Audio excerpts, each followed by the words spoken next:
ઝીણી ઝીણી કેરીઓ ખાખડીઓ થઈ ગઈ છે મિત્રો.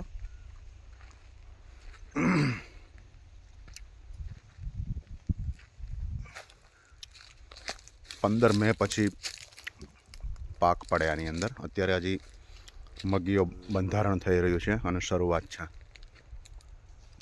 અને મગીઓ કહેવાય, બંધારણ થઈ રહ્યું છે ધીમે ધીમે.